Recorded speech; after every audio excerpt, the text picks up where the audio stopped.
My name is Tulima Buza. I'm a caregiver at Timbutini Care Point, and I started the Flax in September 12, and my CT4 count at the time was 650, and when I go for the second time now in early November, and it's 950, so I think it's helping a lot.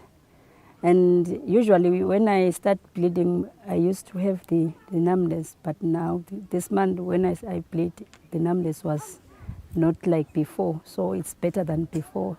I think it's helping me very much. I feel very, very strong than before.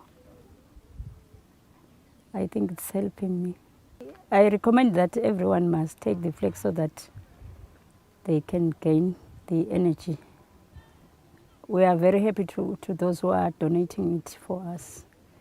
Thank you, and we are praying for them to God to bless them so that they can help more people, not only the caregivers, because we are our relatives also. So if we can give more so that we can help the other people in our community, because we are many.